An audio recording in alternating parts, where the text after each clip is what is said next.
안녕하세요. 이코노미스트 홍춘욱입니다. 이번에는 시네케라 민경남 대표님을 모시고 부동산 시장, 특히 수익형 부동산 시장부터 시작해서 다른 자산 시장 이야기까지 아주 재밌게 나누고 있는데요. 지난 시간 들으셨던 분들은 그래서 자 어떻게 하라고? 라는 질문을 한번 하고 싶으셨을 것 같아요. 그래서 제가 대신하겠습니다. 요새 뉴스 보면 강남에 딱 보면 15억 넘는 주택이 예를 들어서 뭐 좀 급매로 나왔다. 그러면 민 대표님은 그걸 어떻게 하시겠다? 이렇게 한번 이야기부터 한번 시작해 보면 재밌을 것 같아요.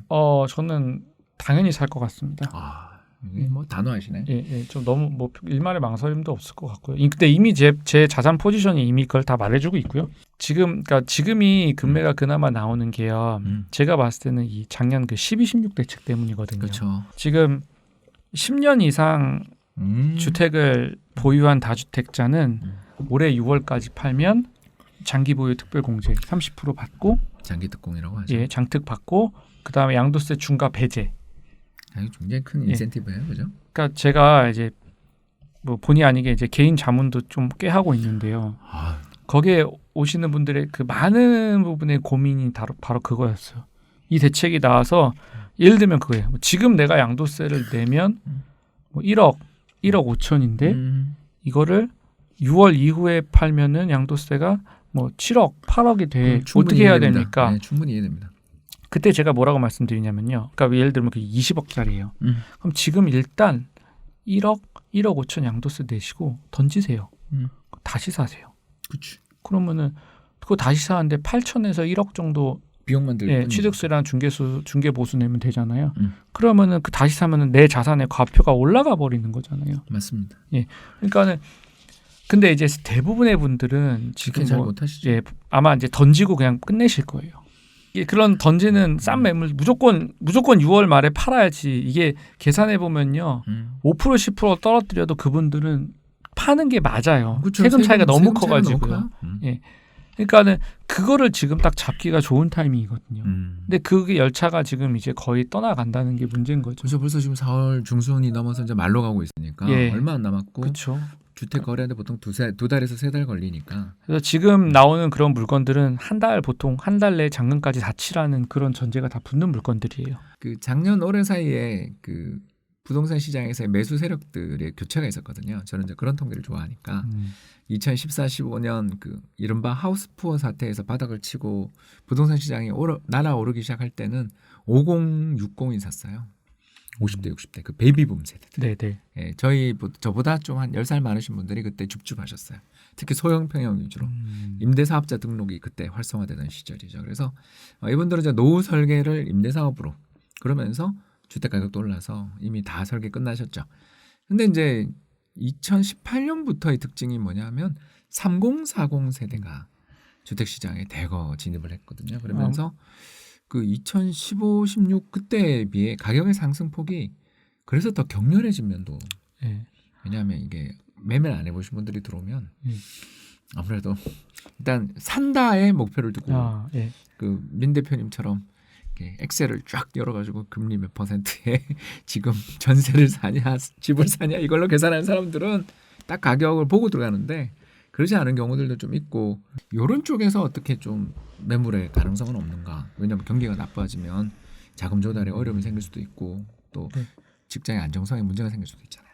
그런 생각은 안 해보셨습니까? 근데 이제 제가 또 상담할 때 또 그런 부류들도 꽤 계세요. 이러니까 제가 누르면 쫙 나온다. 근데 이제 보면요, 대출을 못 받잖아요. 근데 무슨 위험할 게 뭐가 있습니까? 이렇게 뼈를 때리십니다. 그 막 이래요. 막 저 부부 합산 연소득이 뭐 1억 5천입니다. 2억입니다. 3억 대출 받아도 되나요? 4억 대출 받아도 되나요? 1억 버시는 분이 대출 3억 빌리는 거는 그 절대 너무나 안정적인 거잖아요. 근데 안 빌려 보신 분도 많고요. 빌리는 걸 되게 죄악시하신 분도 되게 많아요. 그 대출이라는 단어가 나오면은 대출 막 분노하시는 그런 분들이 계시잖아요. 당황하시고. 근데 뭐 어쨌거나 뭐 젊은 층들도 너무나 탄탄하기 때문에요. 탄탄한 분들이 사고요.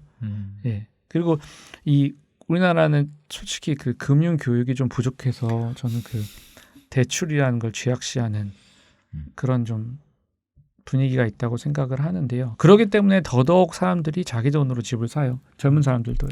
전세를 끼고 산다 이런 거는 굉장히 나쁘게 보는 분들도 많고 그러시는 네. 것 같은데 저는 우리나라의 전세 제도라는 게 젊은 분들한테는 역설적으로 축복일 수도 있다라는 이야기를 가끔 하게 되는 게 돈 빌리기 어려운 나라에서 전세라는 거 자체가 사금융인데 나라에서 보증까지 해주는 사금융이잖아요. 그렇죠. 네, 그런 능력 되시는 분들은 너무 그렇게 고르지 말고 특히 우리 민 대표님이 아까 이야기하신 것처럼 가격이 좀 급격히 조정되면서 그러니까 싸게만 살 수 있다면 버틸 수 있잖아요, 그죠? 왜냐하면 또 금리 수준을 굉장히 지금 정부가 떨어뜨리고 있기 때문에 소득 수준이 되는 분들은 얼마든지 그걸 갚아 나갈 수 있으니까 너무 부채를 죄악시하기보다는 저금리 환경에 맞춰서 계산 좀 해보고 사자. 그런 말씀으로 좀 이해해 볼 수가 있겠고요. 첨언을 하면 아까 그 12, 16 대책 그 다주택자 그 물건들이 이제 6월 이후에 이제 없어지고 나면 그러니까 제가 이제 수익형 부동산하고 빌딩, 꼬마 빌딩 이런 걸 좋아하는 이유가 이게 가격에 대한 정보가 이게 다 다르잖아요. 근데 아파트들은 너무나 균일하거든요. 특별히 뭐 한강뷰가 보인다든가 뭐 저층이라든가 서양이라든가 이런 거 아니면 다 결국 뭐 이 호수랑 윗 호수랑 뭐 가격이 같기 때문에 그 후로는 이제 싸게 사는 게 되게 어렵거든요. 그렇기 때문에 이제 이걸 투자를 업으로 하는 사람들한테는 이게 차익을 내기 어렵고 하기 때문에 이제 아파트가 이제 비선호되는 건데 그 말 제가 지금 드리고 싶은 말씀은 6월 30일 날이 지나면 이제 싸게 사기 어렵다는 거예요. 제가 좀 너무 겁을 들인 것 같은데요. 물론 6월 30일 이후에도 일시적 2주택 매물이 간헐적으로 나오긴 나올 겁니다. 왜 그러죠? 예, 그것도 세금 때문에 이제 그런 물건들을 이제 아주 적지만은 그런 것들을 이제 조금씩 잡아서 조금 싸게 사셔야겠죠. 예, 이 대목에서 우리 또 민 대표님은 수익형 부동산의 사실 전문가시니까 이번에 코로나19 사태가 치료제가 나와서 잘 해결된다고 우리가 치더라도 예전에 비해서 사회가 좀 달라질 것 같아요. 저는 걱정이 뭐냐면 여행이 일단 옛날처럼 그렇게 많이 갈 것인가. 더 나가서 어떤 그 숙박 뭐 있지 않습니까? 또 뭐 면세점, 해외여행 그리고 그 국가 간 이동 이런 것들이 굉장히 위축될 가능성이 저는 생기지 않았냐. 적어도 한 1, 2년은 갈 것 같다. 올해의 일이 아니라 약이 나오더라도 나라들마다 되게 격리 해제 이런 거에 시차들도 있을 거고 그런 측면에서 놓고 보면 이 수익형 부동산들 시장에서 굉장히 중요한 고객이 사실 호텔, 그죠? 여행 관련돼 있는 특히 해외에서 오신 그 고객들 식사하시는 그런 것들, 면세점들, 뭐 화장품 예를 들어 대표적이었던 게 그런 거였지 않습니까? 이런 업체들은 상당히 이번엔 좀 큰 타격을 받지 않겠냐. 임대 수익이 구조적으로 좀 악화될 가능성도 있다라는 그런 이야기를 하면서 무서워하시는 분들도 되게 많은데 그런 거에 대해서는 어떻게 생각하십니까? 제가 이코노미스트라서 묻는 거예요. 이게. 우리나라 GDP에서 그런 여행, 숙박, 면세업이 차지하는 포션이 어느 정도인지는 모르겠어요. 뭐 8% 정도 전후입니다. 그러면 이제 아무래도 그만큼 GDP는 줄어들 거고 GDP에 더불어서 이제 결국 공간의 수요자인 임차인들의 수요가 줄어들 거라고 그렇게 되지 봅니다. 않겠냐 이런 지적을 제가 최근에 꽤 많이 받았어요. 그러니까 어떻게 생각하세요? 저도 이제 일부 동의하고요. 그다음에 그리고 이번에 뭐 최근에 그 공유 비즈니스 위워크 비롯해서 뭐 그런 쪽도 어렵다는 얘기도 많고, 뭐 그런 데도 그리고 이제 제가 뭐 학원 이야기를 조금 했어요. 그러니까 제가 그래도 학원은 괜찮다. 학원 폐업률 봐라. 지금 이 와중에도 15% 이내다. 아마 이제 그런 얘기를 했는데 또 뭐 혹자들은 이제 온라인으로 갈 건데 이쪽도 동의하지 않아요. 그건 동의하지 않아요. 저도 근데 완전 동의하지 않거든요. 애기 한번 온라인 교육 시켜 보십시오. 미칩니다. 저희도 뭐 그냥 안 된다고 보고 있고요. 그래서 저는 그게 불가능하다고 생각을 했고요. 그러니까 그래요. 이게 예를 들어 저도 여행, 숙박 그런 쪽 업종은 안 좋을 거라고 저도 보기 때문에요. 예를 들어 똑같은 자산이 제가 이제 뭐 명동하고 강남역하고 이제 제가 똑같이 본다. 그러면은 우리나라 최고 입지들이네. 저는 일단 명동을 디스카운트를 하고 들어갈 거예요. 그러겠죠. 동의합니다. 그러니까 그런 식으로 판단해서 더 좋은 걸 이제 찾아내는 거죠. 그러니까 이제 걱정이 뭐냐면, 그러니까 민 대표님 의견에 저도 동의하는데 이건 새돈 이야기예요. 근데 민 대표님 이야기는 새로운 돈을 두고 있는 신규 투자처를 찾고 계시는 분들 입장에서는 그 말이 맞을 수 있는데 이미 그 투자돼 있다가 손실이나 수익률의 급격한 하락이나 자산 가치의 하락을 본 분들이 연쇄적으로 좀 가격을 낮추며 매도 압력들이 나올 가능성은 없을까? 근데 이제 어떻게 생각하세요? 근데 이제 아까 아파트 얘기도 막 10년 소유, 9년 소유, 8년 소유 이렇게 말씀드렸잖아요. 층층 시야가 있겠죠. 빌딩도 이게 굉장히 층층이 그리고 진짜 장기 투자들 하시잖아요.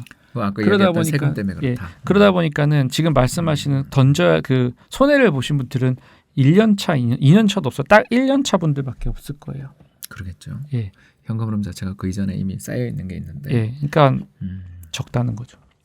이게 시장이 좀 다른 것 같다라는 걸 오늘 많이 느끼게 되는 것 같아요. 왜냐하면 부동산은 아까도 말씀드린 것처럼 그 주거용 부동산은 3, 4년 안팎이에요. 우리나라 이동성이 엄청 높아요. 그런데 비해서 확실히 이 세금의 압박이 4.6%라고 그러셨죠. 네, 네. 4%대라는 걸 알고 있었습니다. 중개 보수까지 하면은 5%는 무조건 넘습니다. 무조건 넘는다고 예. 봐야 되겠죠. 그리고 이게 부자들이요, 뭐 100억짜리 건물을 내 돈 50억에 대출 50억 써서 꽝 사고 그러지 않거든요. 그러지 않나요? 예, 한 이제 500억 갖고 계시는 분이 이 100억짜리 하나 살 때 내 돈 한 80억, 대출 한 20억 이렇게 해서 한 채 사고 또 그 다음 채도 분산 투자하는 거죠. 그분들도 500억 그렇다고 그러니까 500억 있는 사람들이 500억 대출 받아서 1000억짜리 하나 사냐? 절대 그러지 않아요. 제가 최근에 텔레그램에 하나 올렸는데요. 제 사무실 바로 옆에 한 연면적 4,000평 되는 건물 이렇게 두 개가 대로변하고 바로 이면에 있는데 이렇게 딱 파사드를 보니까 약간 디자인이 비슷한 거예요. 그래서 등기를 딱 떼봤죠. 그럴 때 바로 떼보세요. 네. 소유자가 같아요. 그러시겠죠. 근데 심지어 한 분은 88년생 남자분이 단독 명의로 갖고 계시니까 하나는 아버지 거, 아버지랑 가족분들 거, 하나는 이제 자녀분 거로 이렇게 갖고 계시더라고요. 문제 상속시켜 주셨군요. 네, 네. 그러니까, 대단하네요. 예, 생각보다. 우리나라 진짜 그러고 보면 네. 우리나라 경제도 이 해방 이후 벌써 70년이 훌쩍 지났잖아요. 그러고 나니까 이제 3대째로 가는 거잖아요. 사실 네. 그 전쟁통에 네. 부를 축적하신 분들이 또 박통 이후 그죠? 70년대 80년대에 또 고도성장기 한 번 더 점프하시고 외환위기 이후에 또 관리 잘하신 분들이 더 키우고 이런 과정들을 거치며 진짜 부가 굉장히 이제 상속되고 불구 그런 과정을 거쳤다라는 거에서 보면 확실히 제가 아까 이야기했던 제 눈에서 세상을 항상 보게 되는 것 같다라는 거죠. 그나마 많이 느끼네요. 그러니까 저도 이제 최근에 중국에서 오랫동안 투자한 분 얘기를 들었는데요. 이건 저도 이제 더 공부를 해봐야 되는 부분인데 중국이나 일본 대비 우리나라가 그나마 지주 숫자가 많고 지주가 눈에 띈다고 표현을 하더라고요. 막 일본 같은 경우나 그런데 이제 막 가문이 이렇게 막 엄청난 부지를 소유하고 있어서 아예 그 지주를 감히 주변에서 보기도 어려울 정도로 10선, 14선 이런 국회의원들이 엄청 많아요. 그 족의원이라고 부르는데요. 그 사람들입니다. 그러니까 토호죠. 그래서 예를 들어서 예전 수상 고이즈미 가문 같은 경우는 아들이 그 정치적 기반들 물려받고요. 아베 집안은 또 저쪽 혼슈에서 서쪽 부분에 있는 그쪽 지역인데 옛날 조슈라고 불렸던 지역인데요. 역시 그 지역의 일종의 문벌 가문들 번주 집안들입니다. 그게 계속적으로 토지 개혁을 하고 했는데도 불구하고 그 지방에서 그 어마어마한 장악력을 가지고 있죠. 그래서 자제들한테 계속 물려주면서 연이어 십몇 선씩을 선거에서 십몇 선을 합니다. 그러니까 우리나라는 제가 봤을 때 이게 그 전쟁이라는 것 때문에 좀 그 부가의 세습이 어느 정도 단절됐던 또 하이퍼 인플레가 있었죠. 한국 전쟁 때. 그런 것도 있었던 것 같은데요. 그런 거에 비하면은 아직 형성 중이다. 그래서 아직도 저는 그래서 우리나라는 기회가 많은 꼬마 지주들이 많고 충분히 부를 축적을 해서 그거를 자녀들에게 물려줄 수 있는 아직은 전 그런 기회는 충분히 있다고 생각을 합니다. 재밌는 지적이었고요. 이 대목에서 하나만 더 여쭤봐도 되겠습니까? 그냥 오피스텔 투자가 최근에 이제 참 다들 기대를 걸었다가 크게 이번에 실망을 하셨어요. 위헌 판결을 냈으면 했는데 합헌 나버렸잖아요. 사실상 주택인데도 불구하고 이렇게 양도세도 그렇고 취등록세가 차별을 되는 거에 대해서 좀 이건 문제 아니냐라고 했었는데 결국 많은 세금을 그대로 내고 이 또 매매를 해야 되는 상황이 된 것 같은데 이번에 아까 우리나라 핵심 지역의 부동산 시장에 대해서는 공급 부족 그리고 또 돈 많은 사람도 많고 더 나가서 구매 여력이 있는 사람들의 층들이 아주 굉장히 뒷받침되고 있기 때문에 이번에 나오는 매물들은 그 6월 시한을 둔 일시적인 매물이었다 이렇게 이야기를 하셨다면 이 오피스텔이나 이런 거에 대해서 관심을 가지신 분들도 되게 많은데 민 대표님 생각 그냥 편하게 한번 해주시면 감사하겠습니다. 일단 저는 오피스텔을 전혀 안 보기 때문에요. 사실 뭐 자세히는 모릅니다. 오피스텔의 이제 장점은 소액 투자예요. 소액 그렇죠. 투자인데 수익형 부동산이고 주거 상품이기 때문에 비교적 공실 채우기도 수월하고요. 그게 이제 매력인 것 같은데요. 제가 안 하는 이유는요. 예, 이게 중요하죠. 예, 일단 소액이기 때문에 제가 부동산 투자 하나 할 때 품을 너무 많이 팔거든요. 7번, 10번 다녀오는데 아무리 수익률 높으면 뭐합니까? 수익이 작은데. 그래서 작아서 안 하는 것도 있고 물론 이제 큰 것들도 있지만요. 그 다음에 큰 것들은 왜 안 하냐? 취득세는 취득세대로 크고 예. 그리고 이게 한 동에 층층이 역시 공급이 되기 때문에 제가 밸류에이드를 할 수가 없어요. 제가 안에를 아무리 예쁘게 만들고 좋은 임차인을 넣어놓고 해도 위에 호가 팔리는 가격에서 3% 이내로밖에 차이를 못 들 거거든요. 밸류에드가 안 된다. 이거 예. 굉장히 중요한데. 그러니까 이게 저는 이제 임대사업 제 시간을 갈아 넣어갖고 그 자산의 가치를 제가 거기서 사업을 하는 거잖아요. 맞습니다. 그래서 그 자산의 가치를 올려야 되는데 그게 안 되고 단순하게 굉장히 어떻게 보면 LP, GP 중에 LP인 거잖아요. 그냥 투자해서 그냥 재무적인 투자자로 투자해서 멀리서 바라보고만 있어야 되는데 그건 제 성격이랑 맞지 않다고 생각하거든요. 여기 이 대목에서 밸류에드 부분 조금 더 설명해 주시면 우리 시청하시는 분들이 좋아하실 것 같아요. 밸류에드라는 게 이제 뭐 부가가치 창출 뭐 그런 개념인데요. 예. 사람들이 이제 많이 생각하는 거는 뭐 리모델링, 증축, 대수선, 개보수 또는 아예 그냥 개발하는 것도 나대지를 사서 개발하는 거 그런 게 이제 다 밸류에드고요. 그다음 뭐 소극적인 밸류에드는 그냥 인면만 바꾼다든가 화장실만 고친다, 로비만 고친다, 뭐 기계식 주차장을 넣는다, 뭐 등등 그런 여러 가지가 있겠죠. 냉온수기를 교체한다, 승강기를 교체한다, 없는 승강기를 집어넣는다. 그건 큰 공사네요. 예, 대수선, 등등 이제 많은 공사 물리적인 것들이 있는데요. 근데 물리적인 것뿐만이 아니고요. 임차인을 바꾸거나 그렇죠.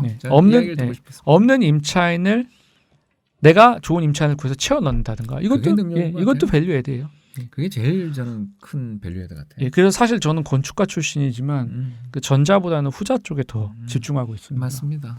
그게 진짜 의미 있는 그 부동산 투자, 이 상가 투자의 고수님들 보면 이게 잠재력을 가지고 있는데 좋은 임차인을 구하지 못하고 있는 그런 건물들을 최소한의 비용으로 좀 밸류에드를 하고 거기다가 처음에는 이제 이렇게 가격 곡선들을 다르게 해서 아주 장기 또 들어오는 순간 그 건물의 가치가 올라가는 임차인들을 모셔오고 그를 통해 연쇄적인 선순환을 가져오는 그런 전략들을 많이 쓰시는 것 같아요. 그래서 보면은 이제 저한테 이제 상담 오시는 분 중에 건물을 보시는 분들 중에 내가 병원을 운영하고 있기 때문에 여차하면 한두 층 정도는 제가 채울 수 있습니다. 내가 사진관을 하고 있기 때문에 지하는 제가 채울 수 있습니다. 뭐 제가 이제 요식업을 몇 개 갖고 있기 때문에 뭐 1층 제가 채울 수 있습니다. 이런 분들은 되게 유리해요. 그렇죠. 그리고 요새 이제 뭐 이미 몇 년 된 이야기인데요. 그 자산운용업계에서 이제 큰 빌딩들 매수를 할 때 이제 입찰에 들어갈 때 돈이 준비되어 있느냐 이것도 있지만 나는 임차인 뭐 2개 층 채울 임차인이 있다 이렇게 들어오잖아요.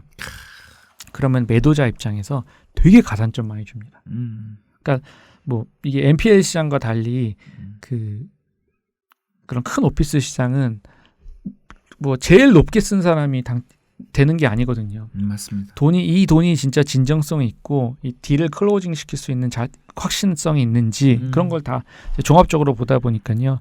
뭐 돈은 어디서 확정을 했고 임차인은 뭐 어떤 임차인이 몇 개 층 쓰는 임차인이 확정이 됐고 이런 것들이 이제 종합적이기 때문에 그러니까 제가 이제 드리고 싶은 말씀은 그만큼 임차인 구하기가 어렵지고 기술이지만 그게 밸류에드다. 뭐 그런 얘기를 드리고 싶었던 겁니다. 제가 모 연금에서 일할 때 부동산 투자 관련 건들을 굉장히 많이 심의를 했어요. 그때 항상 저희들이 어디다 이제 투자 신탁회사들, 부동산 투자 신탁회사들한테 돈을 이렇게 이제 쏴줄 거 아니에요? 쏴줄 때 가장 중요하게 보는 게 뭐냐면 거기에서 심사 분석하시는 분이 몇 년 했냐를 제일 많이 봐요. 이 업력이 어떻게 되냐? 그분들의 업력이 키맨이라고 하거든요. 그래서 최소 8년을 봐요. 이게 하나의 딜이 클로징 되는데 걸리는 시간을 보통 8년을 보는데 그걸 처음부터 끝까지 다 한 사람이 몇 명 있냐? 이 시장이 그래서 저희들은 이 대체 시장이라고 부르거든요. 이 대체 시장이 뭐냐면 전통적 시장은 주식 채권 같이 규격화되어 있는 거예요. 근데 이 부동산은 규격화가 아파트 정도를 제외하고는 굉장히 어렵거든요. 그래서 아파트가 대중 시장인 거고 거꾸로 지금 우리 민 대표님이 하시는 수익형 부동산 시장은 대체 시장입니다. 이 대체 시장은요. 정말 오래 한 사람이 이기는 시장이에요. 예. 확실히 그러다 보니까는 똑같이 이제 주식운용, 채권운용 본부장님하고 부동산 운용 본부장님하고 이렇게 나이만 비교를 해봐도 차이가 확 나죠. 통상 이제 부동산 인프라 쪽이 높습니다. 확실히 그 뭐 감각이나 센스 면에는 어떨지 몰라도 그 업력 연륜이 계속 쌓이면은 그 쌓인 빚을 바라기 때문에 그래서 제가 이제 젊은 친구들한테 이제 저희 부동산 업에 이제 대체 투자업에 이제 종사하고 싶다는 얘기를 하면은 제가 꼭 그런 얘기를 해서 그걸 되게 장점으로 얘기를 합니다. 계속 그 실력이 쌓이니까요. 그러니까 또 이렇게 또 창업의 기여도.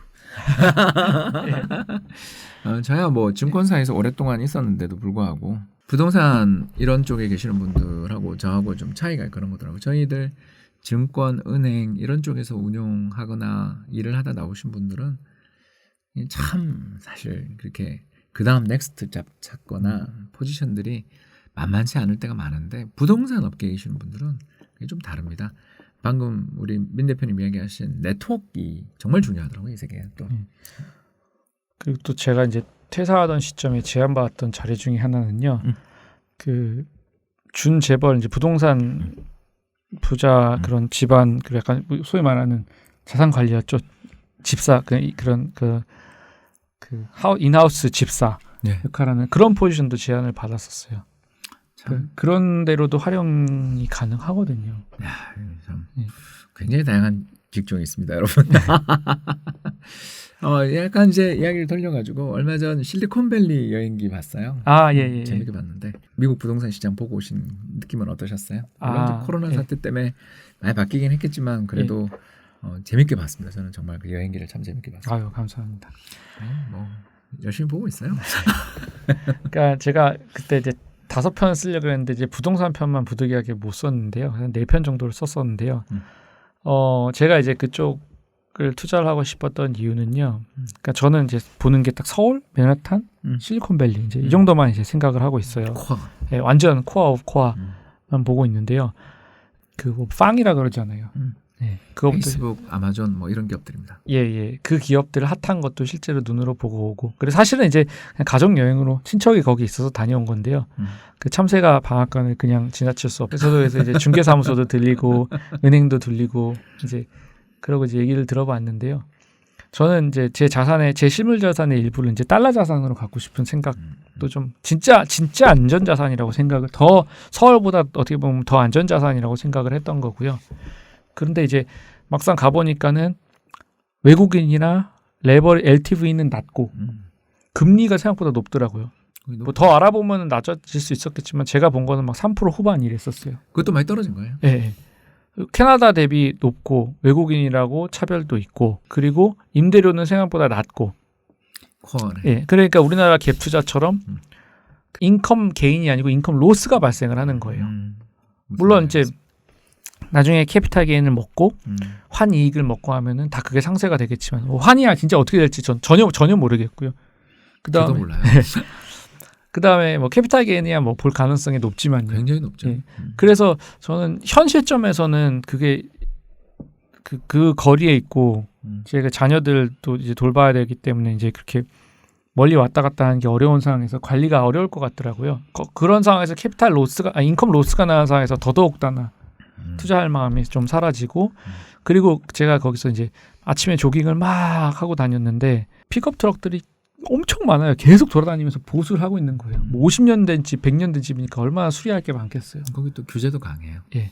그러니까 이거 뭐 새로 신축 짓기가 되게 어려워요. 그나마 제가 뭐 그 지역에서 거기서 살고 있으면 뭐 필요할 때 가서 고치거나 뭐 협상하거나 뭐 그럴 텐데 그것도 안 되고 멀리서 얼마나 갑갑하고 관리가 안 되겠어요.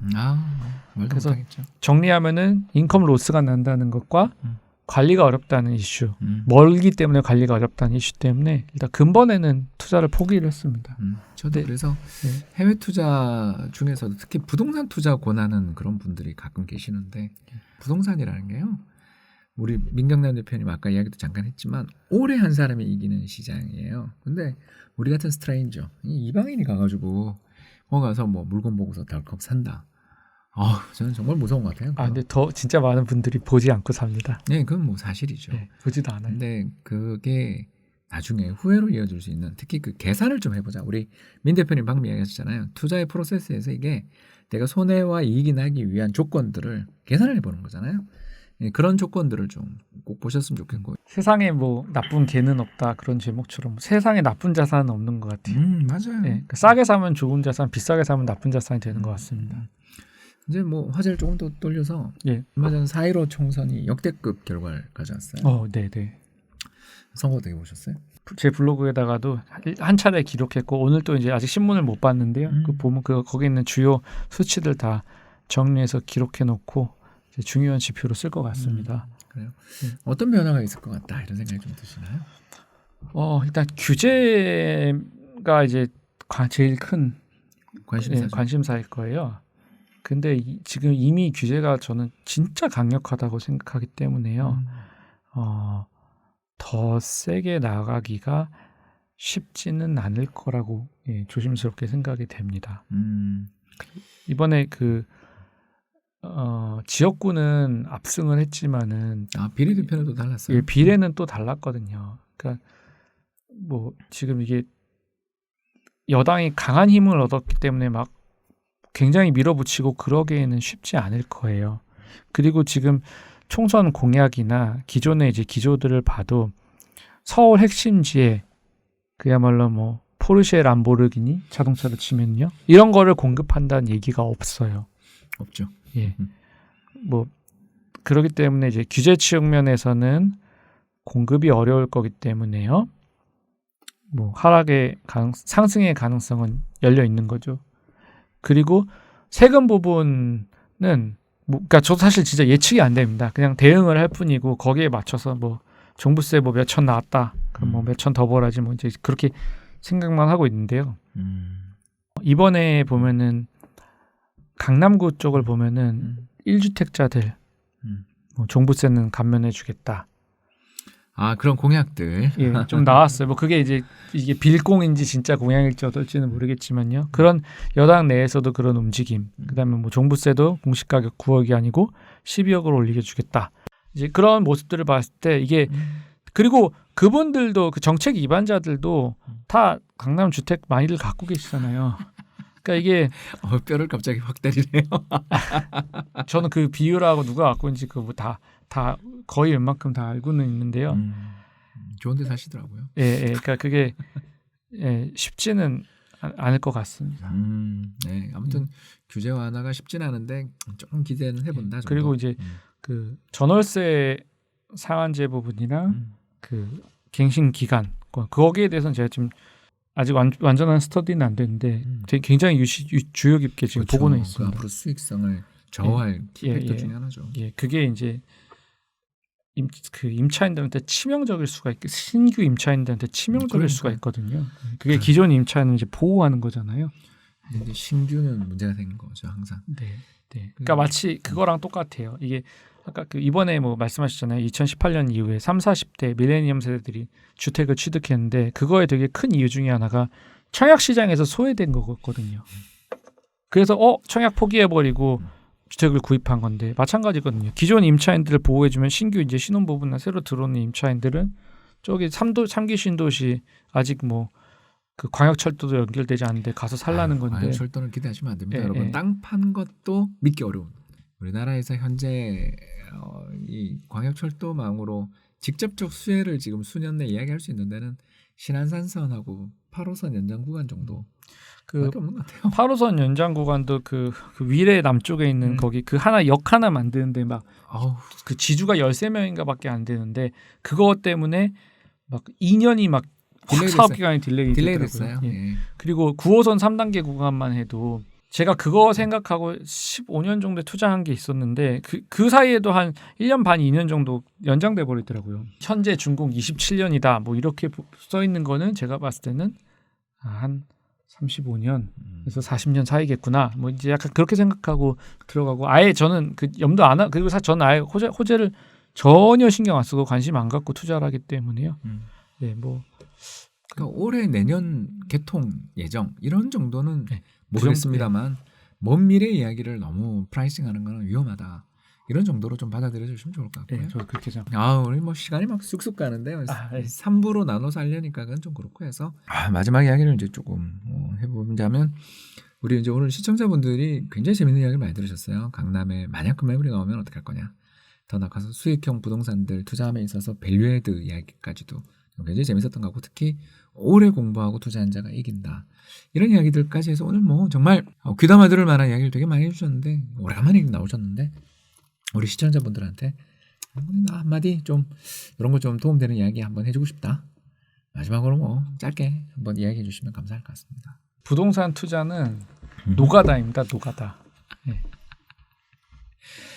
제 지론하고 굉장히 비슷해요.